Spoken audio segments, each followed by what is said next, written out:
Programme खास खबर देख रहे दर्शकों का स्वागत। मैं हाँ कमलजीत सिद्धू ते तुसी देख रहे हो द पंजाब टॉक्स। नकली दवाइयां एक वड्डी बीमारी बन रही ने। इस दे उत्ते केंद्र सरकार भी सख्त हुई है, पाबंदियां भी आयत कीतियां ने, पर गल जिहड़ी होनी चाहिए है वो हाले किते दूर पई आ। इस मुद्दे उत्ते गलबात करांगे। तो दूसरा मुद्दा आ कि पंजाब दे 20 ਜ਼ਿਲ੍ਹੇ ਜਿਹੜੇ ਨੇ ਉੱਥੋਂ ਦੀ ਜਿਹੜੀ ਹਾਲਤ ਹੈ ਉਹ ਚਿੰਤਾਜਨਕ बन गई है, क्योंकि पानी का पद्धर नीवा हो चलिया, पर असी पंजाब के लोग नहीं समझ रहे। चिंताजनक विषय इस करके बार बार गल करनी पैंदी है इस विषय के उत्ते। तो पहली खबर वाले पासे आने आ। नकली दवाइयां इस समाज के विच एक वड्डी बीमारी बनिया हुई ने, देश अंदर वड्डी बीमारी बनिया हुई ने। वैसे तो असी किसी भी डॉक्टर को दवाई लैन जाने आ ਜਾਂ ਕਿਸੇ ਮੈਡੀਕਲ ਸਟੋਰ ਤੋਂ ਦਵਾਈ ਲੈਣ ਜਾਂਦੇ ਆ ਤੇ ਇੱਕ ਆਸ ਲੈ ਕੇ ਜਾਂਦੇ ਆ ਕਿ ਜਿਹੜੀ ਦਵਾਈ ਅਸੀਂ ਖਰੀਦ ਰਹੇ ਆ ਉਸ ਦਵਾਈ ਦੇ ਨਾਲ ਅਸੀਂ ਠੀਕ ਹੋ ਜਾਵਾਂਗੇ। ਪਰ ਅਫਸੋਸ ਉਦੋਂ ਹੁੰਦਾ ਆ ਜਦੋਂ ਕੁਝ ਚਿਰ ਬਾਅਦ ਪਤਾ ਲੱਗਦਾ ਹੈ ਕਿ ਜਿਹੜੀ ਦਵਾਈ ਹੈ ਉਹ ਤਾਂ ਨਕਲੀ ਸੀਗੀ, ਉਹਦਾ ਅਸਰ ਕੀ ਹੋਣਾ ਸੀ, ਉਹਨੇ ਤਾਂ ਸਗੋਂ ਬੰਦੇ ਨੂੰ ਹੋਰ ਬਿਮਾਰ ਕਰ ਦਿੱਤਾ ਆ।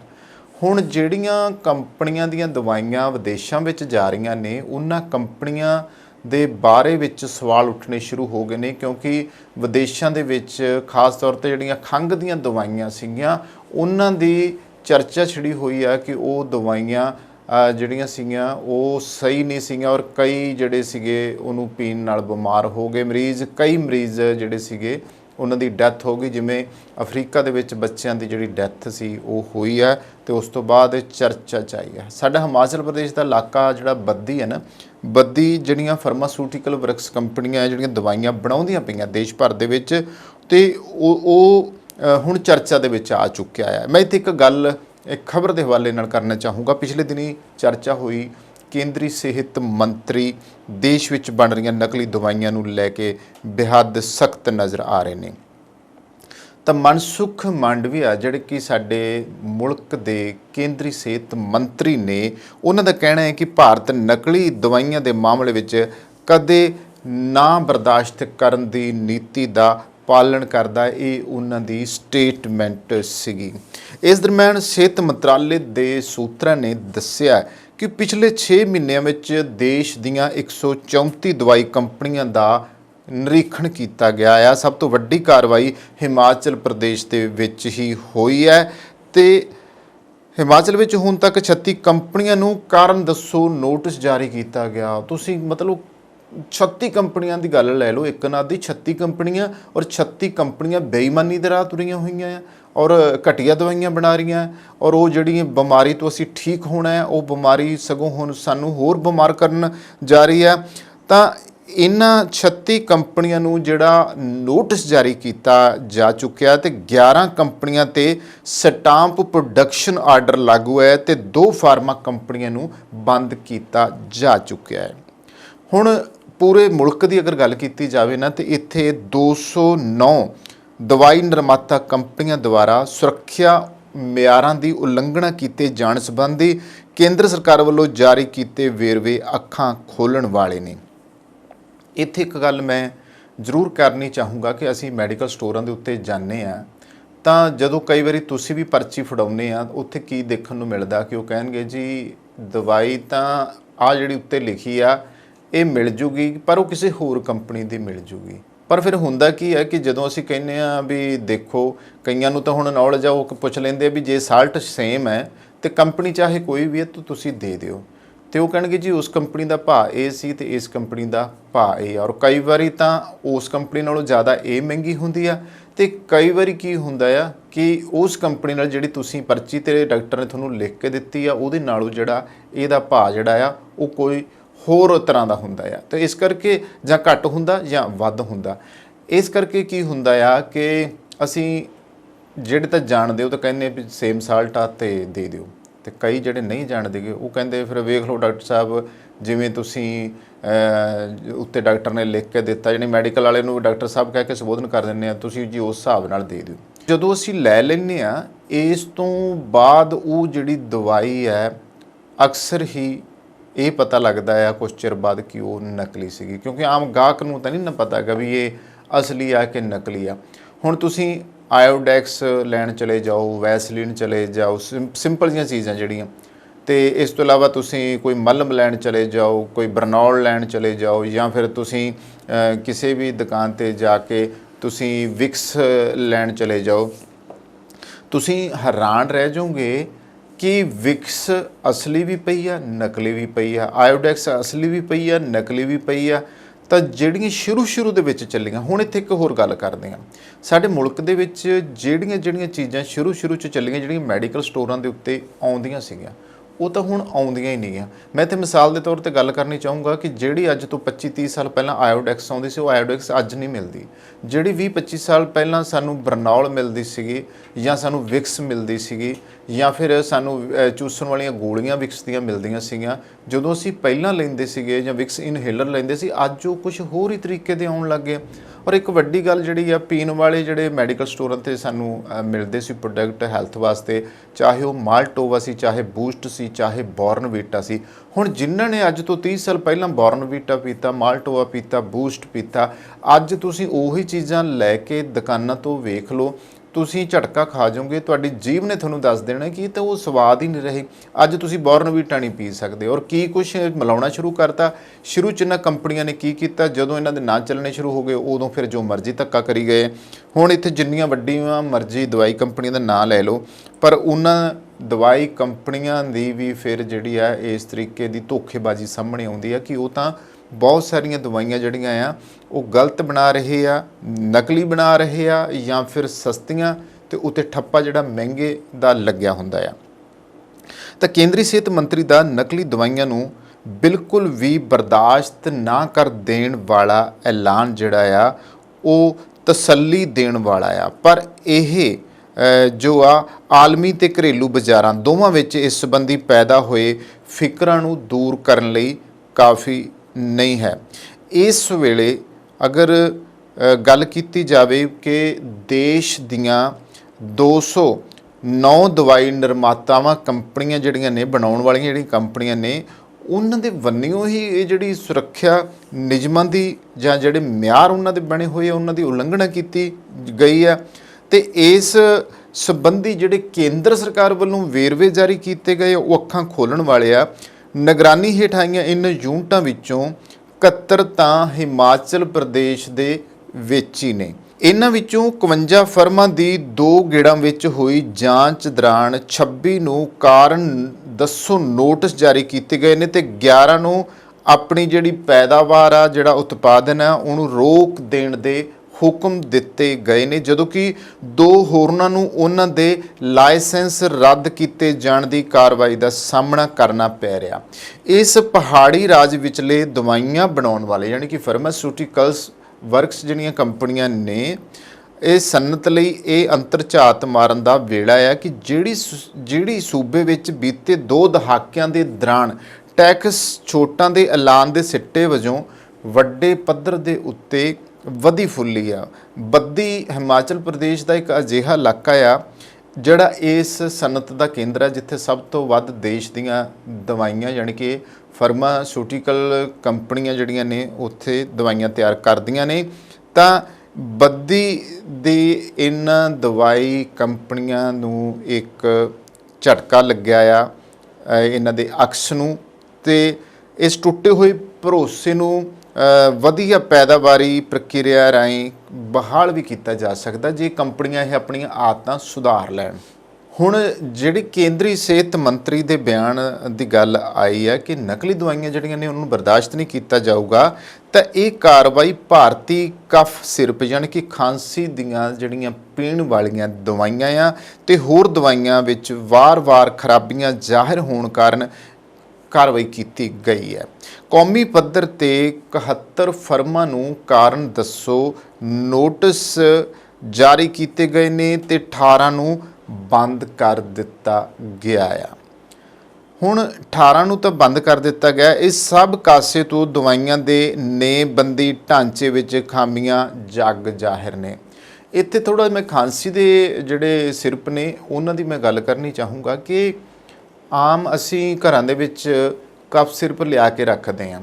ਕਫ ਸਿਰਪ ਵੈਸੇ ਤਾਂ ਕਹਿੰਦੇ ਨੇ ਕੋਈ ਵੀ ਜਿਹੜੀ ਦਵਾਈ ਤੁਸੀਂ ਲੈਣੀ ਆ ਬਿਨਾਂ ਡਾਕਟਰੀ ਸਲਾਹ ਤੇ ਬਿਨਾਂ ਡਾਕਟਰੀ ਪਰਚੀ ਤੋਂ ਲੈਣੀ ਨਹੀਂ ਚਾਹੀਦੀ, ਪਰ ਸਾਡੇ ਇਸ ਮੁਲਕ ਦੇ ਵਿੱਚ ਬਹੁਤ ਸਾਰੇ ਲੋਕ ਅਜਿਹੇ ਆ ਜਿਹੜੇ ਡਾਕਟਰ ਦੀ ਸਲਾਹ ਨਹੀਂ ਲੈਂਦੇ, ਮੈਡੀਕਲ ਸਟੋਰ ਵਾਲੇ ਦੀ ਸਲਾਹ ਲੈਂਦੇ ਆ। ਤੇ ਸਾਡੇ ਇੱਥੇ ਮੈਡੀਕਲ ਸਟੋਰਾਂ ਵਾਲੇ ਅੱਧੀਆਂ ਜਿਹੜੀਆਂ ਦਵਾਈਆਂ ਆ ਉਹ ਆਪ ਡਾਕਟਰ ਬਣ ਕੇ ਦਿੰਦੇ ਆ, ਉਹ ਆਪ ਦੱਸ ਦੇਣਗੇ ਜੀ ਆਹ ਲੈ ਲਓ ਆਹ ਲੈ ਲਓ। ਤੇ ਬਹੁਤ ਸਾਰੇ ਜਿਹੜੇ ਡਾਕਟਰ ਆ ਬਜਾਏ ਕਿ ਉਹਨਾਂ ਕੋਲੇ ਅਸੀਂ ਪਰਚੀ ਲਿਖਵਾ ਕੇ ਲਿਆਉਂਦੇ ਤਾਂ ਇਹ ਖੁਦ ਡਾਕਟਰ ਬਣੇ ਬੈਠੇ ਆ।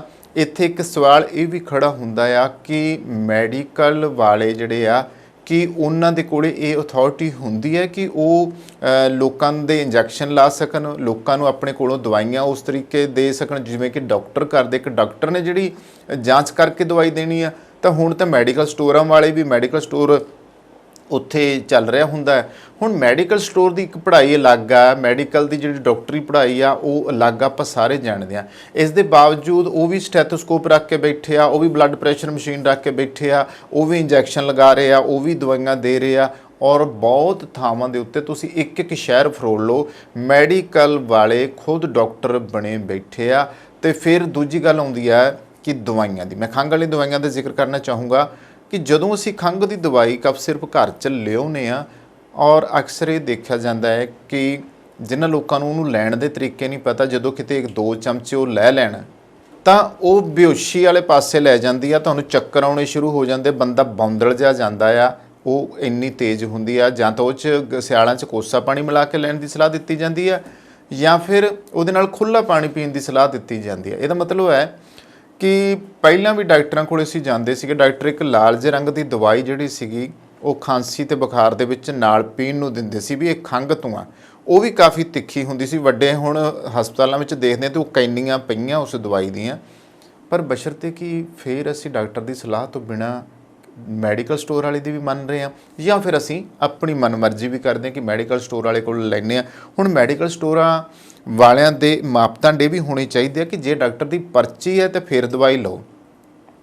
ਜਿਹੜੀਆਂ ਕੁਝ ਆਮ ਜਿਹੀਆਂ ਚੀਜ਼ਾਂ ਠੀਕ ਆ ਉਹ ਮੈਡੀਕਲ ਸਟੋਰਾਂ ਵਾਲੇ ਦੇ ਦੇਣ, ਪਰ ਡਾਕਟਰ ਦੀ ਪਰਚੀ ਤੋਂ ਬਿਨਾਂ ਜਿਹੜੀਆਂ ਦਵਾਈਆਂ ਅਸੀਂ ਲਿਆ ਰਹੇ ਹਾਂ, ਔਰ ਫਿਰ ਜਦੋਂ ਉਹਨਾਂ ਦਵਾਈਆਂ ਦਾ ਸਾਈਡ ਇਫੈਕਟ ਪੈਂਦਾ, ਕਦੇ ਅਸੀਂ ਉਹਨਾਂ ਦੇ ਬਾਰੇ ਗੱਲ ਨਹੀਂ ਕੀਤੀ, ਕਦੇ ਅਸੀਂ ਉਹਨਾਂ ਬਾਰੇ ਸੋਚਿਆ ਹੀ ਨਹੀਂਗਾ ਕਿ ਇਹ ਕੀ ਹੋ ਰਿਹਾ ਆ। ਇਹ ਤਾਂ ਇੱਕ ਹੋਰ ਗੱਲ ਹੈ ਕਿ ਜੇ ਅਸੀਂ ਇਸ ਮੁਲਕ ਦੇ ਵਿੱਚ ਜਿਸ ਤਰੀਕੇ ਦੀਆਂ ਨਕਲੀ ਦਵਾਈਆਂ ਦੀ ਭਰਮਾਰ ਹੁੰਦੀ ਪਈ ਹੈ, ਔਰ ਜਿਵੇਂ ਮੈਂ ਤੇ ਇੱਕ ਵਾਰੀ ਫਿਰ ਜ਼ਿਕਰ ਕਰਨਾ ਚਾਹੂੰਗਾ ਕਿ ਆਮਿਰ ਖਾਨ ਦਾ ਪ੍ਰੋਗਰਾਮ ਸੱਤਿਆਮੇਵ ਜਯਤੇ ਚੱਲਿਆ ਸੀ, ਉਹਦੇ ਵਿੱਚ ਦੇਸ਼ ਭਰ ਦੀਆਂ ਜਿਹੜੀਆਂ ਮੈਡੀਕਲ ਸਟੋਰ ਸੀਗੇ ਜਾਂ ਹਸਪਤਾਲਾਂ ਦੇ ਵਿੱਚ ਜਿਹੜੇ ਸਸਤੇ ਮੈਡੀਕਲ ਸਟੋਰ ਇਹਨਾਂ ਨੇ ਸ਼ੁਰੂ ਕੀਤੇ ਆ, ਉੱਥੇ ਤੇ ਬਾਹਰ ਦੇ ਮੈਡੀਕਲ ਸਟੋਰਾਂ ਤੋਂ ਜਿਹੜੀਆਂ ਦਵਾਈਆਂ ਦੇ ਵਿੱਚ ਜ਼ਮੀਨ ਅਸਮਾਨ ਦਾ ਫਰਕ ਸੀਗਾ।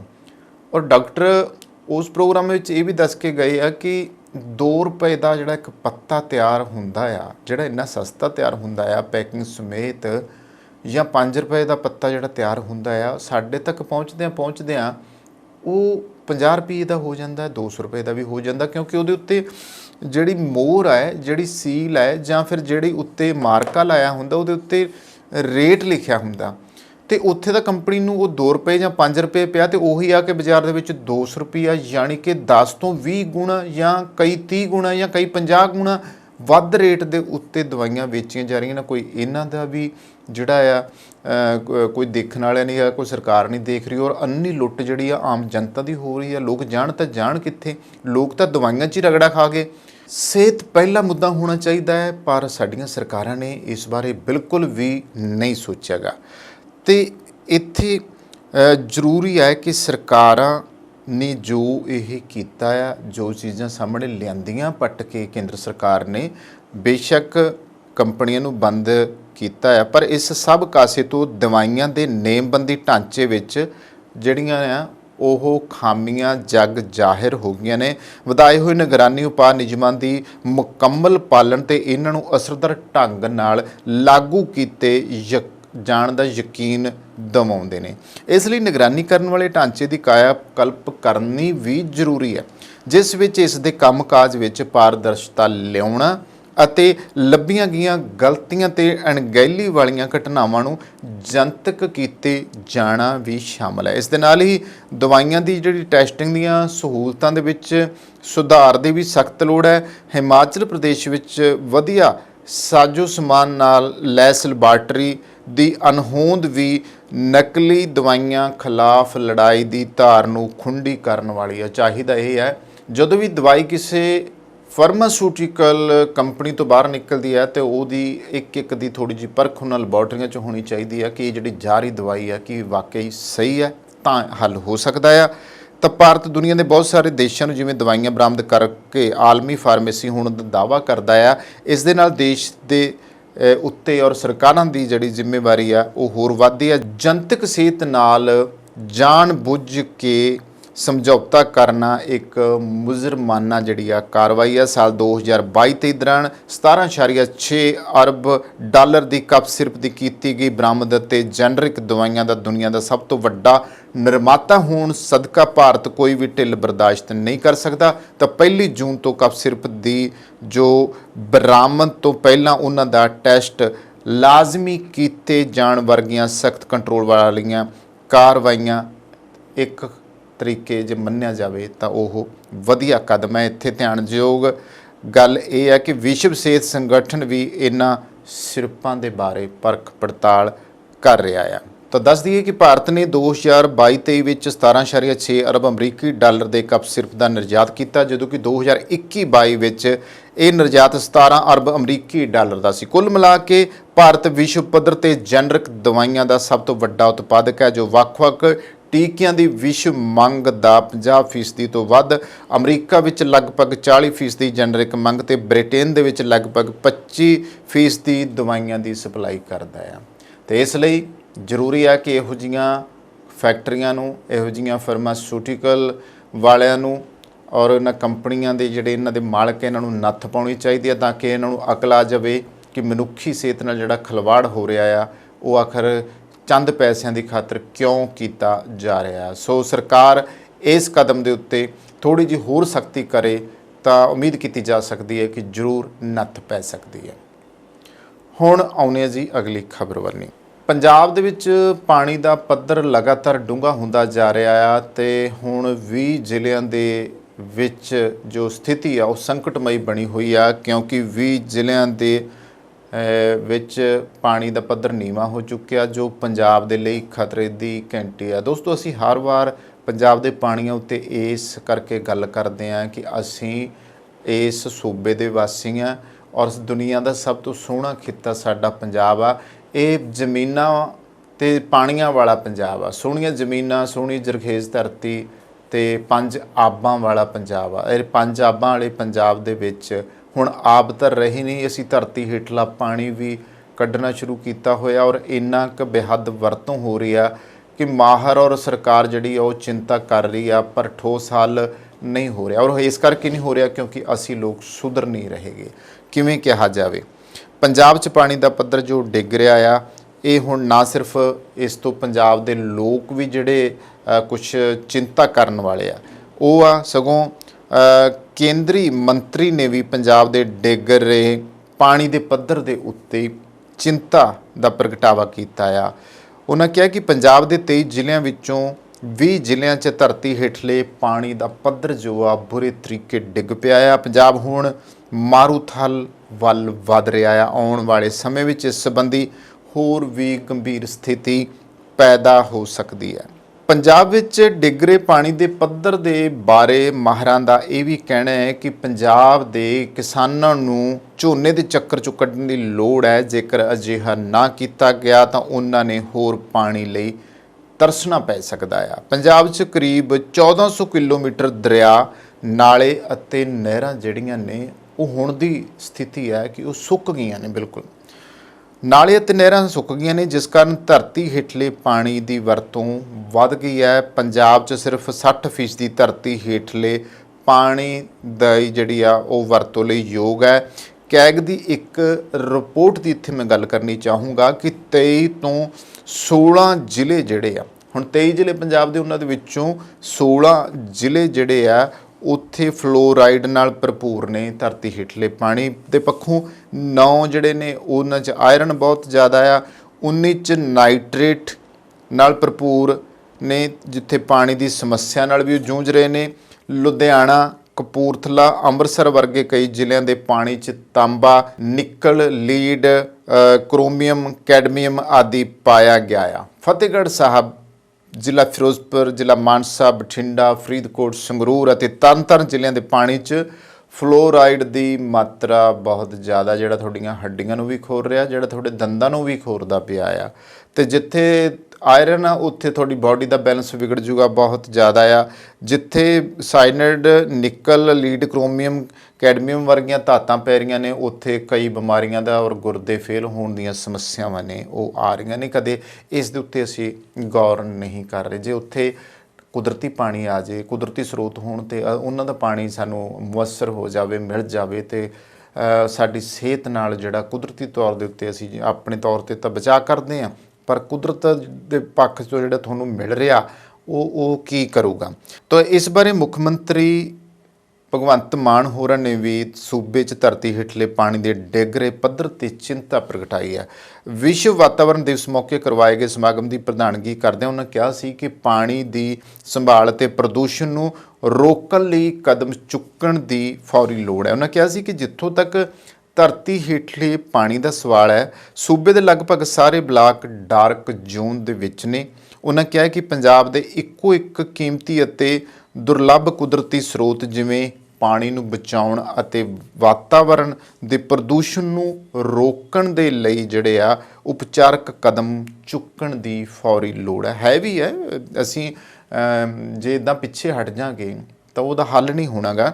ਮੰਨ ਕੇ ਕਿ ਇਕੱਲੀ ਸਰਕਾਰ ਵੱਲੋਂ ਨਹੀਂ ਕੀਤਾ ਜਾ ਸਕਦਾ, ਸਗੋਂ ਲੋਕਾਂ ਨੂੰ ਇਸ ਦੀ ਮਹੱਤਤਾ ਤੋਂ ਜਾਣੂ ਕਰਵਾਉਣਾ ਜ਼ਰੂਰੀ ਹੈ। ਜਾਗਰੂਕਤਾ ਜਿਹੜੀ ਮੁਹਿੰਮ ਚਲਾ ਕੇ ਲੋਕਾਂ ਦੀ ਸਾਂਝੇਦਾਰੀ ਜਿਹੜਾ ਸਾਥ ਹੈ ਉਹਦੀ ਲੋੜ ਹੈ, ਤਾਂ ਜੋ ਗਲੋਬਲ ਵਾਰਮਿੰਗ ਦੇ ਮੱਦੇ ਨਜ਼ਰ ਇਸ ਦੀ ਮਹੱਤਤਾ ਤੋਂ ਜਾਣੂ ਕਰਵਾਇਆ ਜਾ ਸਕੇ। ਇੱਥੇ ਗੱਲ ਕਰਾਂਗੇ ਅਸੀਂ ਦੁਬਈ ਦੀ। ਤਾਂ ਦੁਬਈ ਅਤੇ ਹੋਰ ਅਰਬ ਦੇਸ਼ਾਂ ਵਿੱਚ ਤੇਲ ਕੱਢਣ ਲਈ ਵਰਤੀ ਜਾਣ ਵਾਲੀ ਮਸ਼ੀਨਰੀ ਨੂੰ ਸੂਬੇ 'ਚ ਧਰਤੀ ਹੇਠਲੇ ਪਾਣੀ ਨੂੰ ਬਾਹਰ ਕੱਢਣ ਦੇ ਲਈ ਵਰਤਿਆ ਜਾਂਦਾ ਆ। ਉਹਨਾਂ ਕਿਹਾ ਕਿ ਇਸ ਲਾਪਰਵਾਹੀ ਵਾਲੇ ਰਵੱਈਏ ਦੇ ਤੁਰੰਤ ਬੰਦ ਕਰਨ ਦੀ ਲੋੜ ਹੈ, ਤਾਂ ਜੋ ਸਾਡੀਆਂ ਆਉਣ ਵਾਲੀਆਂ ਪੀੜ੍ਹੀਆਂ ਨੂੰ ਪਾਣੀ ਲਈ ਸੰਘਰਸ਼ ਨਾ ਕਰਨਾ ਪਵੇ। ਅਤੇ ਇਹ ਵੀ ਗੱਲ ਸਾਹਮਣੇ ਆਈ ਕਿ ਜਦੋਂ ਸਾਨੂੰ ਸੂਬੇ ਦੀ ਪੁਰਾਤਨ ਸ਼ਾਨ ਨੂੰ ਬਹਾਲ ਕਰਨ ਲਈ ਗੁਰਬਾਣੀ ਦੀਆਂ ਜਿਹੜੀਆਂ ਸਿੱਖਿਆਵਾਂ ਆ ਉਸ ਨੂੰ ਆਪਣੀ ਜ਼ਿੰਦਗੀ 'ਚ ਧਾਰਨ ਕਰਨਾ ਪਊਗਾ, ਤਾਂ ਅਸੀਂ ਇਸ ਸੂਬੇ ਦੀ ਜਿਹੜੀ ਪਾਣੀ ਪੱਖੋਂ ਹਾਲਤ ਉਹਨੂੰ ਸੰਭਾਲ ਸਕਦੇ ਹਾਂ ਔਰ ਸਾਹਿਬ ਸ਼੍ਰੀ ਗੁਰੂ ਨਾਨਕ ਦੇਵ ਜੀ ਦੇ ਉਸ ਫਲਸਫੇ ਨੂੰ ਪ੍ਰਵਾਨ ਕਰਨਾ ਪਊਗਾ। ਉਹ ਬਹੁਤ ਸਾਲ ਪਹਿਲਾਂ ਕਹਿ ਗਏ ਆ, ਸਾਨੂੰ ਲੋਕਾਂ ਨੂੰ ਮੱਤ ਨਹੀਂ ਆਉਂਦੀ। ਨਿੱਤ ਬਾਣੀ ਪੜ੍ਹਨ ਵਾਲੇ ਪੰਜਾਬੀਓ, ਨਿੱਤ ਬਾਬੇ ਨਾਨਕ ਦੀ ਬਾਣੀ ਜਪਜੀ ਸਾਹਿਬ ਦਾ ਸਵੇਰ ਵੇਲੇ ਤੋਤਾ ਰਟਨ ਕਰਨ ਵਾਲਿਓ, ਉਹਨਾਂ ਨੂੰ ਮੈਂ ਖਾਸ ਤੋਤਾ ਰਟਨ ਮਾफ़ ਕਰਨਾ। ਮੈਂ ਤਾਂ ਕਹਿ ਰਿਹਾ ਹੈਗਾ ਆ ਕਿ ਤੁਸੀਂ ਸਿਰਫ ਪੜ੍ਹ ਕੇ ਉੱਠ ਖੜ੍ਹਦੇ ਆ, ਆਪਦੀ ਜ਼ਿੰਦਗੀ 'ਚ ਕਿੰਨਾ ਕੁ ਲਾਉਣੇ ਆ ਇਮਾਨਦਾਰੀ ਨਾਲ ਸੋਚ ਕੇ ਦੱਸਿਓ। ਇੱਕ ਵਾਰੀ ਸਾਹਿਬ ਸ਼੍ਰੀ ਗੁਰੂ ਨਾਨਕ ਦੇਵ ਜੀ ਬਾਰੇ ਸੋਚ ਕੇ ਦੱਸਿਓ ਵੀ ਤੁਸੀਂ ਕਿੰਨੇ ਕੁ ਇਮਾਨਦਾਰ ਹੋ। ਕਿ ਹਰ ਗੁਰਬਾਣੀ ਪੜ੍ਹਨ ਵਾਲਾ ਜਾਂ ਬਾਬੇ ਨਾਨਕ ਦੀਆਂ ਜਿਹੜੀਆਂ ਸਿੱਖਿਆਵਾਂ ਨੇ ਉਹਨਾਂ ਦੀ ਗੱਲ ਕਰਨ ਵਾਲਾ, ਚਰਚਾ ਕਰਨ ਵਾਲਾ, ਕਿ ਆਪਦੀ ਨਿੱਜੀ ਜ਼ਿੰਦਗੀ ਦੇ ਵਿੱਚ ਵਾਕਿਆ ਹੀ ਉਹਨਾਂ ਪ੍ਰਤੀ ਵੀ ਓਨਾ ਹੀ ਜ਼ਿੰਮੇਵਾਰ ਹੈ, ਸੰਜੀਦਾ ਹੈ ਜਾਂ ਨਹੀਂ। ਫਿਰ ਕੁਛ ਕਹਿਣਾ ਹੋਇਆ ਤਾਂ ਜ਼ਰੂਰ ਕਹਿ ਲਿਓ, ਬਟ ਆਪਣੀ ਮੰਨੀ ਇਹ ਖਿਆਲ ਜਿਹੜਾ ਆ ਆਪਣਾ ਜਿਹੜੇ ਗਿਰਵਾਨ ਮੇ ਸਿਰ ਨੀਵਾਂ ਕਰਕੇ ਦੇਖਣ ਵਾਲੀ ਜਿਹੜੀ ਗੱਲ ਆ ਉਹ ਸਾਨੂੰ ਜ਼ਰੂਰ ਕਰਨੀ ਪੈਣੀ ਆ। ਅੱਛਾ, ਇਸ ਦੇ ਬਾਰੇ ਕਈ ਵਾਤਾਵਰਨ ਮਾਹਰਾਂ ਨੇ ਵੀ ਚਿੰਤਾ ਪ੍ਰਗਟ ਕੀਤੀ ਆ। ਉਹਨਾਂ ਦਾ ਕਹਿਣਾ ਹੈ ਕਿ ਧਰਤੀ ਹੇਠਲੇ ਪਾਣੀ ਦੇ ਘਟਣ ਕਾਰਨ ਪੰਜਾਬ ਆਉਣ ਵਾਲੇ ਸਾਲਾਂ ਦੇ ਵਿੱਚ ਮਾਰੂਥਲ ਦੇ ਵਿੱਚ ਤਬਦੀਲ ਹੋ ਸਕਦਾ, ਕਿਉਂਕਿ ਪਾਣੀ ਦਾ ਪੱਧਰ ਚਿੰਤਾਜਨਕ ਦਰ ਦੇ ਨਾਲ ਹੇਠਾਂ ਜਾ ਰਿਹਾ ਅਤੇ ਅਜਿਹੇ ਧੁੰਦਲੇ ਵਾਤਾਵਰਨ ਨਾਲ ਬਹੁਤ ਸਾਰੇ ਬਨਸਪਤੀ ਅਤੇ ਜੀਵ ਜੰਤੂ ਜਿਹੜੇ ਨੇ ਉਹ ਬਿਲਕੁਲ ਅਲੋਪ ਹੋ ਜਾਣਗੇ। ਇਸ ਤੋਂ ਇਲਾਵਾ ਧਰਤੀ ਹੇਠਲੇ ਪਾਣੀ ਦੇ ਘਟਣ ਨਾਲ ਪਾਣੀ ਦਾ ਪ੍ਰਦੂਸ਼ਣ ਵੀ ਹਰ ਬੀਤਦੇ ਸਾਲ ਨਾਲ ਬਦਤਰ ਹੁੰਦਾ ਜਾ ਰਿਹਾ। ਕੁਝ ਸਾਲ ਪਹਿਲਾਂ ਇੱਕ ਡਿਸਟਿਲਰੀ ਬਿਆਸ 'ਚ ਗੰਦਗੀ ਸੁੱਟ ਰਹੀ ਸੀ, ਜਿਸ ਕਾਰਨ ਕਈ ਮੱਛੀਆਂ ਮਰ ਗਈਆਂ ਸਨ ਔਰ ਕਈ ਡਿਸਟਿਲਰੀਆਂ ਬਾਬਾ ਬਲਵੀਰ ਸਿੰਘ ਸੀਚੇਵਾਲ ਨੇ ਜਿਹੜੀਆਂ ਕਾਲੀ ਵੇਈ ਨਦੀ 'ਚ ਗੰਦ ਪਾਉਣੀਆਂ ਸੀ ਉਹਨਾਂ ਨੇ ਕਈ ਵਾਰੀ ਬੰਦ ਕਰਵਾਈਆਂ, ਪਰ ਉਹ ਫਿਰ ਹਰਾਮੀ ਹਰਕਤਾਂ ਤੋਂ ਬਾਜ਼ ਨਹੀਂ ਆਉਂਦੇ, ਉਹ ਫਿਰ ਉਹ ਵਿੱਚ ਗੰਦ ਪਾਉਣਾ ਸ਼ੁਰੂ ਕੀਤੇ ਆ। ਔਰ ਦੇਖੋ ਕਿੰਨੀ ਮਿਹਨਤ ਨਾਲ ਕਾਲੀ ਵੇਈ ਨਦੀ ਨੂੰ ਸਵਾਰਿਆ ਸੀ, ਪਰ ਉਹ ਲੋਕ ਆਪਣੀਆਂ ਘਟੀਆ ਹਰਕਤਾਂ ਤੋਂ ਜਿਹੜਾ ਹੈ ਉਹ ਬਾਜ਼ ਨਹੀਂ ਆ ਰਹੇ। ਤਾਂ ਉਹ ਗੰਦਗੀ ਸਿੱਟਣ ਨਾਲ ਕੀ ਹੋ ਰਿਹਾ ਕਿ ਜਿਹੜੇ ਪਾਣੀ ਦੇ ਕੰਢੇ ਰਹਿਣ ਵਾਲੇ ਜਾਂ ਉਹਦੇ ਵਿੱਚ ਪਲਣ ਵਾਲੇ ਜੀਵ ਜੰਤੂ, ਖਾਸ ਤੌਰ 'ਤੇ ਮੱਛੀਆਂ ਉਹ ਮਰ ਰਹੀਆਂ, ਬੱਤਕਾਂ ਜਿਹੜੀਆਂ ਨੇ ਉਹ ਮਰ ਰਹੀਆਂ ਨੇ। ਅਤੇ ਉਕਤ ਜਿਹੜੀ ਡਿਸਟਿਲਰੀ ਸੀ ਉਸ 'ਤੇ ਭਾਵੇਂ ਜੁਰਮਾਨਾ ਲਗਾਇਆ ਗਿਆ ਸੀ, ਪਰ ਉਹਨਾਂ ਨੇ ਜੁਰਮਾਨਾ ਪੂਰਾ ਨਹੀਂ ਕੀਤਾ। ਬਹੁਤ ਸਾਰੇ ਸਮਾਜ ਸੇਵੀ ਅਤੇ ਸੁਸਾਇਟੀਆਂ ਵਾਤਾਵਰਣ ਦੀ ਸੁਰੱਖਿਆ ਤੇ ਹਵਾ ਤੇ ਪਾਣੀ ਦੇ ਪ੍ਰਦੂਸ਼ਣ ਨੂੰ ਰੋਕਣ ਲਈ ਮਹੱਤਵਪੂਰਨ ਸੇਵਾ ਕਰ ਰਹੀਆਂ ਨੇ। ਹੁਣ ਗੱਲ ਕਰਦੇ ਹਾਂ ਕਿ ਝੋਨੇ ਦੀ ਜਿਹੜੀ ਸਿੱਧੀ ਬਿਜਾਈ ਸੀਗੀ ਉਹਦੇ ਨਾਲ ਪਾਣੀ ਦੀ ਬਚਤ ਹੁੰਦੀ ਹੈ। ਚਲੋ ਝੋਨਾ ਬੀਜਣਾ ਨਾ ਵੀ ਛੱਡੋ, ਪਰ ਜਿਹੜੀ ਸਿੱਧੀ ਬਿਜਾਈ ਉਹ ਤਾਂ ਕਰੋ। ਔਰ ਮੈਂ ਖੁਦ ਆਪਣੀ ਗੱਲ ਤੁਹਾਨੂੰ ਦੱਸਣੀ ਚਾਹੁੰਦਾ ਕਿ 2004 ਦੇ ਵਿੱਚ ਮੈਂ ਪਹਿਲੀ ਵਾਰ ਪੰਜਾਬ ਦੇ ਵਿੱਚ ਬਹੁਤੇ ਕਿਸਾਨਾਂ ਨੂੰ, ਜਿਹਦੇ ਵਿੱਚ ਖੁਦ ਮੇਰੇ ਜਾਣਕਾਰ ਜਾਂ ਮੇਰੇ ਦੋਸਤ ਮਿੱਤਰ ਜਾਂ ਫਿਰ ਮੇਰੇ ਰਿਸ਼ਤੇਦਾਰ ਸੀਗੇ, ਮੈਂ ਉਹਨਾਂ ਨੂੰ ਵੱਟਾਂ ਦੇ ਉੱਤੇ ਝੋਨਾ ਬੀਜਣ ਦੀ ਸਲਾਹ ਦਿੱਤੀ ਸੀ। ਔਰ ਪਾਣੀ ਉਨਾ ਹੀ ਲੱਗਦਾ ਜਿੰਨਾ ਕਿ ਕਣਕ ਨੂੰ ਲੱਗਦਾ ਹੈ। ਔਰ ਉਹਨਾਂ ਨੇ ਸਲਾਹ ਵੀ ਮੰਨੀ ਔਰ ਆਮ ਝੋਨੇ ਨਾਲ ਉਹਦਾ ਝਾੜ ਵੀ ਵੱਧ ਸੀਗਾ। ਤੇ ਮੈਂ ਦੱਸਣਾ ਵੀ ਚਾਹੂੰਗਾ ਕਿ ਇਹ ਫਰੀਦਕੋਟ ਜ਼ਿਲ੍ਹੇ ਦੇ, ਬਠਿੰਡੇ ਜ਼ਿਲ੍ਹੇ ਦੇ ਬਹੁਤ ਸਾਰੇ ਕਿਸਾਨਾਂ ਨੇ ਇਸ ਨੂੰ ਅਪਣਾਇਆ ਸੀ। ਪਰ ਮਸਲਾ ਕੀ ਹੋਇਆ ਕਿ ਜਦੋਂ ਬਈਆਂ ਕੋਲ ਝੋਨਾ ਲਵਾਉਣ ਦੀ ਗੱਲ ਆਈ ਤੇ ਉਹ ਬੜੇ ਤਕਲੀਫ 'ਚ ਸੀ, ਕਿਉਂਕਿ ਬਈਏ ਜਦੋਂ ਬਾਹਰ ਝੋਨਾ ਲਾ ਦਿੰਦੇ ਆ ਪਰ ਵਿਚਾਲੇ ਉਹ ਵੀ ਛੱਡ ਜਾਂਦੇ ਆ। ਤੇ ਵੱਟਾਂ 'ਤੇ ਝੋਨਾ ਲਾਉਣਾ ਉਹਨਾਂ ਨੂੰ ਔਖਾ ਜ਼ਰੂਰ ਲੱਗਿਆ। ਤੇ ਬਹੁਤਿਆਂ ਨੂੰ ਐਂ ਸੀ ਵੀ ਕੰਬਾਈਨ ਨਹੀਂ ਚੱਲਣੀ ਗੀ ਇਸ ਪਾਣੀ ਜਦੋਂ ਵੱਟਾਂ ਬਣ ਗਈਆਂ। ਪਰ ਕੁਛ ਨਹੀਂ ਹੋਇਆ। ਜਦੋਂ ਤੱਕ ਝੋਨਾ ਪੱਕ ਕੇ ਵੱਢਣ ਵਾਲਾ ਹੋਇਆ, ਆਰਾਮ ਨਾਲ ਕੰਬਾਈਨ ਵਿੱਚ ਗਈ। ਆਰਾਮ ਨਾਲ ਕੰਬਾਈਨ ਨੇ ਜਿਵੇਂ ਆਮ ਜ਼ਮੀਨਾਂ ਵਿੱਚ ਵੱਢਦੀ ਹੈ ਉਸੇ ਤਰ੍ਹਾਂ ਹੀ ਕੰਬਾਈਨ ਨੇ ਜਿਹੜਾ ਹੈ ਉਹ ਝੋਨਾ ਵੱਢਿਆ। ਕੋਈ ਤਕਲੀਫ ਨਹੀਂ ਹੋਈ, ਪਰ ਅਸੀਂ ਉਹਨੂੰ ਅਪਣਾਇਆ ਹੀ ਨਹੀਂ। ਮੱਧ ਪ੍ਰਦੇਸ਼ ਤੋਂ ਤੁਸੀਂ ਚਲੇ ਜਾਓ, ਮੱਧ ਪ੍ਰਦੇਸ਼ ਦੇ ਲੋਕ ਜਿਹੜੇ ਆ ਜਾਂ ਉਧਰ ਸਾਊਥ ਦੇ ਲੋਕ ਆ, ਉਹਨਾਂ 'ਚ ਬਹੁਤ ਸਾਰੇ ਕਬੀਲੇ ਜਿਹੜੇ ਹੈਗੇ ਆ, ਆਦੀਵਾਸੀ ਕਬੀਲੇ ਜਿਹੜੇ ਹੈਗੇ ਆ, ਉਹ ਆਦੀਵਾਸੀ ਲੋਕ ਅਜੇ ਵੀ ਛੱਟੇ ਨਾਲ ਝੋਨਾ ਬੀਜਦੇ ਆ, ਰਵਾਇਤੀ ਤਰੀਕੇ ਝੋਨਾ ਬੀਜਦੇ ਆ। ਪਰ ਪਤਾ ਨਹੀਂ ਸਾਡੇ ਹੀ ਕਿਉਂ ਦਿਮਾਗ ਫਿਰ ਗਿਆ ਕਿ ਅਸੀਂ ਕੱਦੂ ਕਰਕੇ ਝੋਨਾ ਬੀਜਣਾ ਨਹੀਂ ਹਟ ਰਹੇ। ਹਰ ਸਾਲ ਇਦਾਂ ਦਾ ਰੌਲਾ ਪੈਂਦਾ, ਹਰ ਸਾਲ ਇਹਦੇ ਬਾਵਜੂਦ ਵੀ ਸਾਨੂੰ ਪਤਾ ਹੈ, ਚਿੰਤਾ ਵੀ ਹੁੰਦੀ ਆ, ਦਾਅਵੇ ਕੀਤੇ ਜਾਂਦੇ, ਮੀਟਿੰਗਾਂ ਕੀਤੀਆਂ ਜਾਂਦੀਆਂ, ਵੇਅਰ ਕੀਤੇ ਜਾਂਦੇ ਆ। ਪਰ ਗੱਲ ਆ ਕਿ ਕਹਾਵਤ ਬੋਲੀ ਜਾਂਦੀ ਕਿ ਢਾਕ ਕੇ ਵਹੀ ਤੀਨ ਪਾਤ, ਗੱਲ ਉੱਥੇ ਆ ਕੇ ਖੜ ਜਾਂਦੀ ਆ। ਗੱਲ ਜਿਹੜੀ ਆ ਇਹ ਆ ਵੀ ਇੱਕ ਕੰਨ ਅਸੀਂ ਪਾਉਂਦੇ ਹਾਂ ਤੇ ਦੂਜੇ ਕੱਢ ਦਿੰਦੇ, ਉਹਨਾਂ ਦੇ ਉੱਤੇ ਅਮਲ ਜਿਹੜਾ ਆ ਉਹ ਨਹੀਂ ਹੁੰਦਾ। ਇੱਥੇ ਹੁਣ ਹੋ ਕੀ ਰਿਹਾ ਆ ਕਿ ਜਿਹੜੀ ਝੋਨੇ ਦੀ ਸਿੱਧੀ ਬਿਜਾਈ ਆ ਉੱਥੇ ਪਾਣੀ ਦੀ ਬਚਤ ਹੁੰਦੀ ਹੈ। ਇਹ ਚੰਗੀ ਗੱਲ ਹੈ ਕਿ ਸਰਕਾਰ ਕਿਸਾਨਾਂ ਨੂੰ 1500 ਰੁਪਏ ਦੇ ਕੇ DSR ਤਕਨੀਕ ਦੀ ਵਰਤੋਂ ਕਰਨ ਲਈ ਉਤਸ਼ਾਹਿਤ ਕਰਦੀ ਹੈ। ਇਸ ਨਾਲ ਨਿਸ਼ਚਿਤ ਤੌਰ ਦੇ ਉੱਤੇ ਧਰਤੀ ਹੇਠਲੇ ਪਾਣੀ ਦੀ ਕਮੀ ਨੂੰ ਕਾਫੀ ਹੱਦ ਤੱਕ ਰੋਕਿਆ ਜਾ ਸਕੂਗਾ। ਪਾਣੀ ਨੂੰ ਬਚਾਉਣ ਅਤੇ ਪਾਣੀ ਦੇ ਪ੍ਰਦੂਸ਼ਣ ਤੋਂ ਬਚਣ ਲਈ ਸਿਆਸੀ ਆਗੂਆਂ ਨੂੰ ਹੀ ਨਹੀਂ ਸਗੋਂ ਆਮ ਲੋਕਾਂ ਨੂੰ ਵੀ ਜਾਗਰੂਕ ਹੋਣ ਦੀ ਲੋੜ ਹੈ। ਇਸ ਨਾਲ ਪੰਜਾਬ ਹਰਿਆ ਭਰਿਆ ਤੇ ਸਿਹਤਮੰਦ ਰਹੂਗਾ। ਪਾਣੀ ਦੀ ਸੰਭਾਲ ਲਈ ਸਾਡੇ ਕੋਲ ਰੇਨ ਵਾਟਰ ਹਾਰਵੈਸਟਿੰਗ ਜ਼ਰੂਰੀ ਹੈ।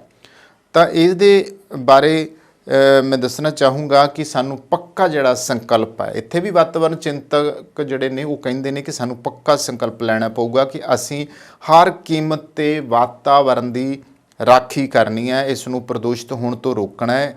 ਇਸ ਸਾਲ ਸਾਨੂੰ ਮੁੱਖ ਤੌਰ 'ਤੇ ਪਾਣੀ ਨੂੰ ਬਚਾਉਣ ਲਈ ਤੇ ਇਸ ਨੂੰ ਪ੍ਰਦੂਸ਼ਿਤ ਹੋਣ ਤੋਂ ਰੋਕਣ 'ਤੇ ਧਿਆਨ ਕੇਂਦਰਿਤ ਕਰਨਾ ਚਾਹੀਦਾ, ਕਿਉਂਕਿ ਇਹ ਜੀਵਨ ਦਾ ਸਭ ਤੋਂ ਅਨਿੱਖੜਵਾਂ ਅੰਗ ਹੈ ਅਤੇ ਸਾਡੀ ਧਰਤੀ 'ਤੇ ਸਭ ਤੋਂ ਵਿਲੱਖਣ ਚੀਜ਼ ਹੈ ਅਤੇ ਅਸੀਂ ਇਸ ਤੋਂ ਬਿਨਾਂ ਜੀਵਨ ਦੀ ਕਲਪਨਾ ਨਹੀਂ ਕਰ ਸਕਦੇ। ਇਸ ਲਈ ਸਾਨੂੰ ਇਸ ਨੂੰ ਸੰਭਾਲਣ ਲਈ ਤੁਰੰਤ ਉਪਾਅ ਕਰਨ ਦੀ ਲੋੜ ਹੈ। ਪਹਿਲਾਂ ਲੋਕ ਜਿਹੜੇ ਸੀ ਨਾ, ਕੁਦਰਤੀ ਪਾਣੀ, ਜਿਵੇਂ ਹੁਣ ਅਸੀਂ ਕਹਿੰਦੇ ਰੇਨ ਹਾਰਵੈਸਟਿੰਗ, ਉਹ ਰੇਨ ਹਾਰਵੈਸਟਿੰਗ ਦਾ ਪਤਾ ਨਹੀਂ ਦੇਸੀ ਤਰੀਕੇ ਸਾਡੇ ਕੋਲ ਬਈ, ਸਾਡੇ ਕੋਲ ਛੱਪੜ, ਖੂਹ, ਟੋਬੇ, ਤਲਾਬ, ਛੰਭ, ਢਾਬਾਂ ਹੁੰਦੀਆਂ ਸੀ। ਉਹ ਮੀਂਹਾਂ ਦੇ ਪਾਣੀ ਨੂੰ ਸੰਭਾਲਣ ਦਾ ਸੀ। ਫਿਰ ਉਹ ਪਾਣੀ ਜਿਹੜਾ ਸੀ ਜੀਰਿਆ ਜਾਂਦਾ ਸੀਗਾ। ਪੁਰਾਣੇ ਲੋਕ ਜਿਹੜੇ ਸੀ ਗਾਰ ਕੱਢਦੇ ਸੀਗੇ, ਘਰ ਲਿਪਦੇ ਸੀ, ਚੌਂਕੇ ਚੁੱਲ੍ਹੇ ਲਿਪਦੇ ਸੀ, ਵਿਹੜੇ ਲਿਪਦੇ ਸੀ, ਕੰਧਾਂ ਲਿਪਦੇ ਸੀ ਤੇ ਛੱਪੜਾਂ 'ਚੋਂ ਗਾਰ ਕੱਢਦੇ ਸੀ। ਅੱਜ ਛੱਪੜਾਂ 'ਚੋਂ ਅਸੀਂ ਗਾਰ ਹੀ ਨਹੀਂ ਕੱਢਦੇ, ਅਸੀਂ ਛੱਪੜ ਡੂੰਘੇ ਨਹੀਂ ਕਰਦੇ। ਹੁਣ ਪਾਣੀ ਜੇ ਮੀਂਹਾਂ ਦਾ ਛੱਪੜ 'ਚ ਪੈਂਦਾ ਵੀ ਹੈ ਸਾਰੇ ਪਾਸਿਓਂ ਵਗ ਕੇ, ਤੇ ਉਹ ਤਾਂ ਫਿਰ ਉੱਥੇ ਰਹਿ ਗਿਆ। ਛੱਪੜ ਹੁੰਦਾ ਸੀ, ਚਲੋ ਪਸ਼ੂਆਂ ਨੂੰ ਪਿਆਉਂਦੇ ਸੀ, ਕਿਤੇ ਖੇਤਾਂ ਨੂੰ ਵੀ ਅਸੀਂ ਪਾਣੀ ਲਾ ਲੈਂਦੇ ਸੀਗੇ, ਖੂਹ ਟੋਬਿਆਂ ਤੋਂ ਵੀ ਅਸੀਂ ਵਰਤਦੇ ਸੀ। ਪਰ ਹੁਣ ਕਰੇ ਕੀ, ਪਾਣੀ ਤਾਂ ਐਂ ਵਗ ਜਾਂਦਾ ਤੇ ਛੱਪੜ 'ਚ ਤਾਂ ਪਹਿਲਾਂ ਹੀ ਗਾਰ ਆ ਤੇ ਉਹ 'ਚ ਪਾਣੀ ਜਾਵੇ ਕਿਵੇਂ। ਇਸ ਕਰਕੇ ਇਹਨੂੰ ਵੀ ਕਾਰ ਸੇਵਾ ਵਜੋਂ ਜਿਹੜੇ ਪਿੰਡ 'ਚ ਹੈਗਾ, ਜਿਹੜੇ ਇਲਾਕੇ 'ਚ ਹੈਗਾ, ਉਹ ਕਾਰ ਸੇਵਾ ਵਜੋਂ ਲੈਣ, ਤਾਂ ਕਿ ਜਿਹੜਾ ਪਾਣੀ ਆ ਉਹ ਧਰਤੀ ਦੇ ਪੇਟਿਆਂ 'ਚ ਜਾਵੇ, ਤਾਂ ਕਿ ਉਹ ਪਾਣੀ ਜਿਹੜਾ ਸਾਂਭਿਆ ਜਾ ਸਕੇ, ਉਹ ਸਾਡੀਆਂ ਭਵਿੱਖ ਦੀਆਂ ਪੀੜ੍ਹੀਆਂ ਵਾਸਤੇ ਸਾਂਭ ਲਈਏ। ਸਾਡੇ ਬਜ਼ੁਰਗਾਂ ਨੇ, ਪਿਛਲਿਆਂ ਨੇ ਉਹਨੂੰ ਸੰਭਾਲਿਆ ਸੀ ਤੇ ਅੱਜ ਅਸੀਂ ਪਾਣੀ ਵਰਤ ਰਹੇ ਹਾਂ। ਅੱਜ ਅਸੀਂ ਨਹੀਂ ਸੰਭਾਲਾਂਗੇ ਤਾਂ ਫਿਰ ਇਹਨੂੰ ਕਿਸੇ ਨੇ ਨਹੀਂ ਸੰਭਾਲਣਾ, ਕਿਉਂਕਿ ਇੱਕ ਸੋਚਿਓ ਜਰਾ, ਤੁਸੀਂ ਆਪਣੇ ਆਉਣ ਵਾਲੇ ਅਗਲੀਆਂ ਪੀੜ੍ਹੀਆਂ, ਪੋਤਰਿਆਂ ਪੜਪੋਤਰਿਆਂ ਲਈ ਛੱਡ ਕੇ ਕੀ ਜਾ ਰਹੇ ਹੋ। ਸਥਿਤੀ ਤਾਂ ਇੱਥੇ ਖੜੀ ਹੈ। ਹੁਣ ਜੇ ਅਸੀਂ ਪੁਰਾਣੇ ਪੰਜਾਬ ਦੇ ਬੰਨੀ ਝਾਤੀ ਮਾਰੀਏ ਤਾਂ ਇੱਕ ਵੇਲਾ ਇਹ ਸੀ ਕਿ ਪੰਜਾਬ 'ਚ ਪਾਣੀ ਦਾ ਜਿਹੜਾ ਪੱਧਰ ਹੁੰਦਾ ਸੀ ਉਹ 30 ਫੁੱਟ ਤੱਕ ਸੀ, ਪਰ ਕੁਝ ਸਾਲਾਂ 'ਚ ਇਸ ਦਾ ਪੱਧਰ 300 ਫੁੱਟ ਤੋਂ ਹੇਠਾਂ ਚਲਾ ਗਿਆ ਤੇ ਪਾਣੀ ਦੇ ਇਸ ਪੱਧਰ ਨੂੰ ਹੋਰ ਡਿੱਗਣ ਤੋਂ ਬਚਾਉਣ ਲਈ ਸਖਤ ਕਦਮ ਚੁੱਕਣ ਦੀ ਲੋੜ ਹੈ। ਜੇਕਰ ਹਾਲਤ ਇਹੀ ਰਹੀ ਤਾਂ ਆਉਣ ਵਾਲੇ 10 ਸਾਲਾਂ ਦੇ ਵਿੱਚ ਜਿਹੜੀ ਸਥਿਤੀ ਆ ਉਹ ਹੋਰ ਗੰਭੀਰ ਹੋ ਜਾਊਗੀ ਅਤੇ ਆਉਣ ਵਾਲੀ ਪੀੜ੍ਹੀ ਪਾਣੀ ਦੀ ਇੱਕ ਇੱਕ ਬੂੰਦ ਨੂੰ ਤਰਸਦੀ ਰਹੂਗੀ। ਤਾਂ ਹੁਣ ਗੱਲ ਸਾਡੇ ਤੇ ਆਉਂਦੀ ਹੈ ਕਿ ਅਸੀਂ ਪੰਜਾਬ ਦੇ ਪਾਣੀ ਬਚਾਉਣੇ ਆ ਜਾਂ ਫਿਰ ਬਰਬਾਦ ਕਰਨੇ ਆ, ਜਾਂ ਫਿਰ ਭਵਿੱਖ ਦੀਆਂ ਪੀੜ੍ਹੀਆਂ ਜਿਹੜੀਆਂ ਆ ਉਹ ਤਰਸਣ ਲਈ ਮਜਬੂਰ ਹੋਣਗੀਆਂ ਪਾਣੀ ਨੂੰ, ਜਾਂ ਫਿਰ ਹੋਰ 10 ਸਾਲਾਂ ਤੱਕ ਪੰਜਾਬ ਜਿਸ ਤਰੀਕੇ ਨਾਲ ਇਹ ਖਤਰਾ ਜਿਹੜਾ ਆ ਵਾਰ-ਵਾਰ ਹੋ ਰਿਹਾ, ਕਿਉਂਕਿ ਨਾਸਾ ਨੇ ਵੀ ਇਹ ਐਲਾਨ ਕੀਤਾ ਤੇ ਵਿਸ਼ਵ ਸਿਹਤ ਸੰਗਠਨ ਨੇ ਵੀ ਤੇ ਹੋਰ ਏਜੰਸੀਆਂ ਨੇ ਵੀ ਦਾਅਵਾ ਕੀਤਾ ਆ ਕਿ ਬਈ ਪੰਜਾਬ ਦੇ ਲੋਕੋ ਸੁਧਰ ਜਾਵੋ, ਤੁਸੀਂ ਚਿੰਤਾ ਕਰ ਲਓ, ਤੁਸੀਂ ਚਿੰਤਾ ਨਾ ਕੀਤੀ, ਪਾਣੀ ਨੂੰ ਇਸ ਤਰੀਕੇ ਹੀ ਅਜਾਈ ਗਵਾਇਆ ਰੱਜ ਕੇ। ਹੁਣ ਫਿਰ ਮੈਂ ਉੱਥੇ ਗੱਲ ਜਾਂਦਾ ਕਰਾਂ ਕਿ ਇਕੱਲਾ ਝੋਨਾ ਕਣਕ ਹੀ ਪਾਣੀ ਦੇ ਵਾਇਸ ਨਹੀਂ ਹੈਗੇ। ਵਾਰ-ਵਾਰ ਕਹਿੰਦੇ ਆ ਕਿ ਘਰਾਂ ਦੇ ਵਿੱਚ ਵੀ ਜਿਹੜਾ ਪਾਣੀ ਆ ਉਹ ਇਸ ਤਰੀਕੇ ਅਜਾਈ ਗਵਾਇਆ ਜਾ ਰਿਹਾ, ਔਰ ਜਿੰਨਾ ਅਸੀਂ ਫਲੱਸ਼ ਦੇ ਵਿੱਚ ਪਾਣੀ ਡੋਲਦੇ ਹਾਂ ਉਹਦਾ ਕੋਈ ਭਰਮਾਰ ਨਹੀਂ। ਜੇ ਉਹਦੇ ਸਾਰੇ ਅੰਕੜੇ ਇਕੱਠੇ ਕੀਤੇ ਜਾਣ ਤੇ ਤੁਸੀਂ ਦੰਗ ਰਹਿ ਜਾਓਗੇ ਕਿ ਕਿੰਨਾ ਪਾਣੀ ਜਿਹੜਾ ਆ ਉਹ ਅਸੀਂ ਬਰਬਾਦ ਕਰ ਰਹੇ ਹਾਂ। ਤੇ ਜੇ ਇਹ ਸਥਿਤੀਆਂ ਇਸ ਤਰੀਕੇ ਨਾਲ ਰਹੀਆਂ, ਜੇ ਪੰਜਾਬੀਓ ਤੁਸੀਂ ਨਾ ਜਾਗੇ ਤੇ ਇੱਕ ਦਿਨ ਪਾਣੀ ਤੋਂ ਸੱਚੀ ਹੱਥ ਤੋਂ ਲਵੋਗੇ। ਸੋ ਦੋਸਤੋ, ਇਹ ਸੀ 2 ਖਬਰਾਂ ਜਿਨ੍ਹਾਂ ਉੱਤੇ ਗੱਲਬਾਤ ਕੀਤੀ। ਇੱਥੇ ਹੀ ਸਮਾਪਤੀ ਕਰਦੇ ਹਾਂ। ਕੈਮਰਾ ਪਰਸਨ ਜਸ਼ਨਦੀਪ ਦੇ ਨਾਲ ਕਮਲਜੀਤ ਸਿੱਧੂ, ਦਾ ਪੰਜਾਬ ਟਾਕਸ।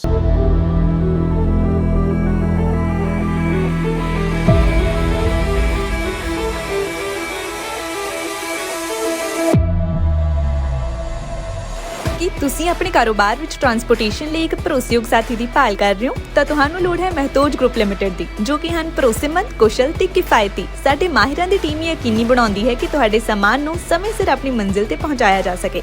ਸਾਡੇ ਉન્નਤ ਟਰੈਕਿੰਗ ਸਿਸਟਮ ਨਾਲ ਤੁਸੀਂ ਆਪਣੀਆਂ ਕੀਮਤੀ ਚੀਜ਼ਾਂ ਨੂੰ ਟਰੈਕ ਵੀ ਕਰ ਸਕਦੇ ਹੋ। ਵੇਅਰ ਹਾਊਸਿੰਗ ਤੇ ਡਿਸਟ੍ਰੀਬਿਊਸ਼ਨ ਤੋਂ ਲੈ ਕੇ ਡਿਲੀਵਰੀ ਤੱਕ ਸਾਡੇ ਕੋਲ ਤੁਹਾਡੀਆਂ ਸਾਰੀਆਂ ਆਵਾਜਾਈ ਲੋੜਾਂ ਨੂੰ ਸੰਭਾਲਣ ਲਈ ਤਜਰਬਾ ਤੇ ਬੁਨਿਆਦੀ ਢਾਂਚਾ ਹੈ। We are a safety first company with a strong commitment to drivers' well-being. Based in Winnipeg's Centreport district, Matage is a great place to begin your career and take it to new heights. So my name's Rick. I've been working here for several years now.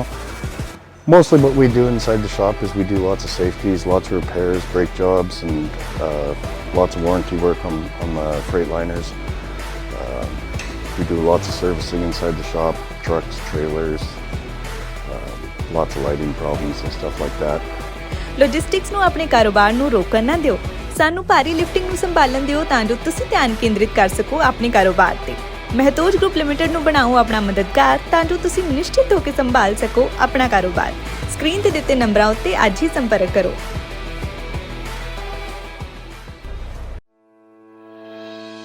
ਜਦੋਂ US ਅਤੇ Canada ਵਿਚਕਾਰ ਸਰਹੱਦ ਪਾਰ shipping ਦੀ ਗੱਲ ਆਉਂਦੀ ਹੈ ਤਾਂ ਤੁਹਾਨੂੰ ਲੋੜ ਹੈ ਅਜਿਹੀ ਕੰਪਨੀ ਦੀ ਜਿਸ ਤੇ ਤੁਸੀਂ ਭਰੋਸਾ ਕਰ ਸਕੋ, ਜਿਸ ਕੋਲ ਕੰਮ ਨੂੰ ਸਹੀ ਢੰਗ ਨਾਲ ਕਰਨ ਦਾ ਅਨੁਭਵ, ਮੁਹਾਰਤ ਅਤੇ ਸਰੋਤ ਹੋਣ। ਤੁਹਾਨੂੰ ਲੋੜ ਹੈ ਫੋਰਟਰੈਕਸ ਦੀ। ਉੱਤਰੀ ਅਮਰੀਕਾ ਵਿੱਚ ਪ੍ਰਮੁੱਖ ਕ੍ਰਾਸ ਬਾਰਡਰ ਟਰੱਕਿੰਗ ਲਈ ਸਭ ਤੋਂ ਭਰੋਸੇਮੰਦ ਅਤੇ ਤਜਰਬੇਦਾਰ ਕੰਪਨੀ। ਸਤਿ ਸ਼੍ਰੀ ਅਕਾਲ ਜੀ, ਵੈਲਕਮ ਟੂ ਫੋਰਟਰੈਕਸ, ਤੁਹਾਡੀ ਆਪਣੀ north America wide company.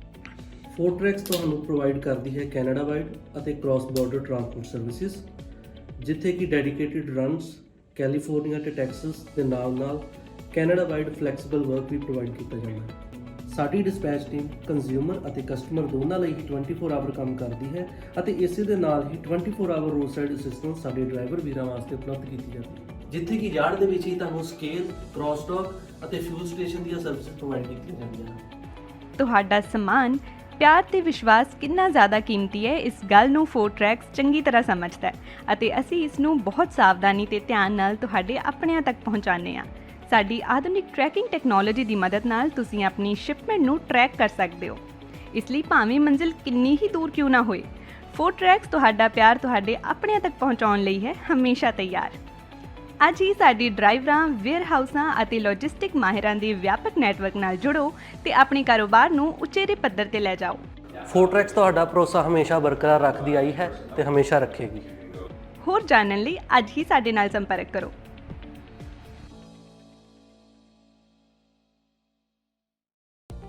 Bed hair day? Don't worry, ਅਸੀਂ ਤੁਹਾਡੀ ਹਰ ਜ਼ਰੂਰਤ ਨੂੰ ਸਮਝਦੇ ਹਾਂ। ਸ਼ਹਿਰ ਦੀ ਸਭ ਤੋਂ ਵਧੀਆ ਤੇ ਬਜਟ ਫ੍ਰੈਂਡਲੀ ਹੇਅਰ ਸੈਲੂਨ ਵਿੱਚ ਤੁਹਾਡਾ ਸਵਾਗਤ ਹੈ। ਸਤਿ ਸ਼੍ਰੀ ਅਕਾਲ ਜੀ, ਮੈਂ ਹਾਂ ਰਮਨ। ਸਤਿ ਸ਼੍ਰੀ ਅਕਾਲ ਜੀ, ਮੈਂ ਹਾਂ ਜਸ ਅੱਜ ਹੇਅਰ ਸਲੂਨ ਤੋਂ। ਸਾਡੇ ਟੈਲੈਂਟਡ ਸਟਾਈਲਿਸਟ ਤੁਹਾਨੂੰ ਆਪਣੀ ਪਸੰਦ ਅਨੁਸਾਰ ਹੇਅਰ ਕੱਟ, ਕਲਰ ਅਤੇ ਸਟਾਈਲ ਦਿੰਦੇ ਨੇ ਜੋ ਤੁਹਾਡੀ ਲੁੱਕ ਨੂੰ ਸੂਟ ਕਰਦਾ ਹੈ। ਇਸ ਲਈ ਸਿਰਫ ਉੱਚ ਗੁਣਵੱਤਾ ਵਾਲੇ ਪ੍ਰੋਡਕਟਸ ਦਾ ਇਸਤੇਮਾਲ ਕੀਤਾ ਜਾਂਦਾ ਹੈ ਤਾਂ ਜੋ ਤੁਹਾਡਾ ਸਟਾਈਲ ਤੇ ਖੂਬਸੂਰਤੀ ਰਹੇ ਹਮੇਸ਼ਾ ਬਰਕਰਾਰ। RJ हेयर सलून ਤੁਹਾਨੂੰ ਪ੍ਰੋਵਾਈਡ ਕਰਦਾ ਹੈ hair smoothening, keratin hair smoothening, keratin treatments, hair cut, hair spas, colour corrections, route ਰੀਟੱਚ, highlights, ਬੈਲਿਆਜ। ਇਸੇ ਦੇ ਨਾਲ ਮੈਨਸ ਸੈਕਸ਼ਨ ਦੇ ਵਿੱਚ ਅਸੀਂ ਪ੍ਰੋਵਾਈਡ ਕਰਦੇ ਹਾਂ hair cuts, ਫੇਡਸ, shave, beard ਟ੍ਰਿਮਸ and specially beard ਟ੍ਰਿਮਸ with Caesar. ਸਾਡੇ ਕੋਲੇ ਸਾਰਾ ਸਟਾਫ ਬਹੁਤ ਹੀ ਕੁਆਲੀਫਾਈਡ ਹੈ। ਸਾਰੀ services waxing, keratin, smoothening, highlights, everything ਵੀ ਪ੍ਰੋਵਾਈਡ ਹੇਅਰ। ਅਸੀਂ ਗਾਰੰਟੀ ਦਿੰਦੇ ਹਾਂ ਕਿ ਸੈਲੂਨ ਤੋਂ ਬਾਹਰ ਨਿਕਲਦੇ ਸਾਰ ਤੁਸੀਂ ਮਹਿਸੂਸ ਕਰੋਗੇ ਥੋੜਾ ਜ਼ਿਆਦਾ ਖੂਬਸੂਰਤ, ਥੋੜਾ ਹੋਰ ਜ਼ਿਆਦਾ ਕੌਨਫੀਡੈਂਟ। ਸਤਿ ਸ਼੍ਰੀ ਅਕਾਲ ਜੀ, ਮੇਰਾ ਨਾਮ ਹੈ ਮਨਵੀਰ ਸਿੰਘ ਤੇ ਮੈਂ ਬਰੈਂਪਟਨ ਤੋਂ ਮੂਵ ਹੋਇਆ ਸੀ ਵਿਨੀਪੈਗ ਤੇ ਮੈਂ ਸਰਚ ਕਰਦਾ ਸੀਗਾ ਬੈਸਟ ਹੇਅਰ ਸਲੂਨ ਇਨ ਵਿਨੀਪੈਗ ਤੇ ਮੈਨੂੰ ਪਹਿਲੇ ਨੰਬਰ ਤੇ ਆਇਆ RJ ਹੇਅਰ ਸਲੂਨ। ਸਤਿ ਸ਼੍ਰੀ ਅਕਾਲ ਜੀ, ਮੇਰਾ ਨਾਮ ਹੈ ਤਰੁਣ। ਮੈਂ ਤੁਹਾਨੂੰ ਰეკਮੈਂਡ ਕਰਾਂਗਾ ਕਿ RJ ਹੇਅਰ ਸਲੂਨ ਤੇ ਆਓ ਤੇ ਇੱਥੇ ਤੁਹਾਨੂੰ ਆਪਣੇ ਹਰ ਤਰ੍ਹਾਂ ਦੀ ਹੇਅਰ ਸਟਾਈਲਿੰਗ ਔਰ ਬੀਅਰਡ ਸਟਾਈਲਿੰਗ ਮਿਲ ਜੇਗੀ। Hi, my name is Lindsay. I've been coming to RJ Hair Salon since they opened up 4 years ago, and Jazz has always been fantastic with my hair. ਅਸੀਂ ਸਿਰਫ hair cut ਨਹੀਂ ਕਰਦੇ ਬਲਕਿ ਤੁਹਾਡੀ ਖੂਬਸੂਰਤੀ ਸੰਵਾਰਦੇ ਹਾਂ ਕਿਉਂਕਿ ਸਾਡਾ ਮੰਨਣਾ ਹੈ ਜਦੋਂ ਤੁਸੀਂ ਖੁਦ ਨੂੰ ਚੰਗੇ ਲੱਗਦੇ ਹੋ ਤਾਂ ਤੁਹਾਨੂੰ ਸਭ ਚੰਗਾ ਲੱਗਦਾ ਹੈ। Your own saloon, your own style.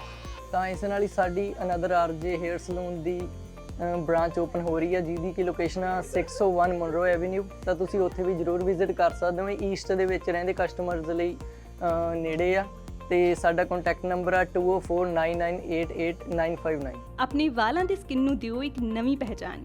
ਅੱਜ ਹੀ ਕਾਲ ਕਰੋ ਜਾਂ ਵਿਜ਼ਿਟ ਕਰੋ RJ ਹੇਅਰ ਸੈਲੂਨ।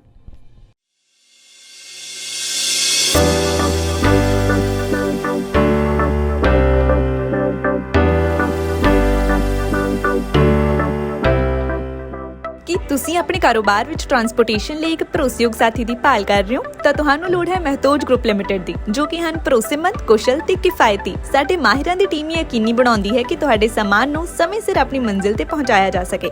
ਸਾਡੇ ਉન્નਤ ਟਰੈਕਿੰਗ ਸਿਸਟਮ ਨਾਲ ਤੁਸੀਂ ਆਪਣੀਆਂ ਕੀਮਤੀ ਚੀਜ਼ਾਂ ਨੂੰ ਟਰੈਕ ਵੀ ਕਰ ਸਕਦੇ ਹੋ। We are a safety-first company with a strong commitment to drivers' well-being. Based in Winnipeg Centreport District, Matage is a great place to begin your career and take it to new heights. So my name's Rick. I've been working here for several years now. Mostly what we do inside the shop is we do lots of safeties, lots of repairs, brake jobs, and lots of warranty work on the Freightliners. We do lots of servicing inside the shop, trucks, trailers, lots of lighting problems and stuff like that. It's a good company to work for. Warehousing ਤੇ distribution ਤੋਂ ਲੈ ਕੇ delivery ਤੱਕ ਸਾਡੇ ਕੋਲ ਤੁਹਾਡੀਆਂ ਸਾਰੀਆਂ ਆਵਾਜਾਈ ਲੋੜਾਂ ਨੂੰ ਸੰਭਾਲਣ ਲਈ ਤਜਰਬਾ ਤੇ ਬੁਨਿਆਦੀ ਢਾਂਚਾ ਹੈ। ਲੌਜਿਸਟਿਕਸ ਨੂੰ ਆਪਣੇ ਕਾਰੋਬਾਰ ਨੂੰ ਰੋਕਣ ਨਾ ਦਿਓ।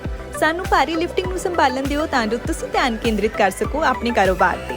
ਮਹਿਤੋਜ ਗਰੁੱਪ ਲਿਮਟਿਡ ਨੂੰ ਬਣਾਓ ਆਪਣਾ ਮਦਦਗਾਰ ਤਾਂ ਜੋ ਤੁਸੀਂ ਨਿਸ਼ਚਿਤ ਹੋ ਕੇ ਸੰਭਾਲ ਸਕੋ ਆਪਣਾ ਕਾਰੋਬਾਰ। ਸਕਰੀਨ ਤੇ ਦਿੱਤੇ ਨੰਬਰਾਂ ਉੱਤੇ ਅੱਜ ਹੀ ਸੰਪਰਕ ਕਰੋ।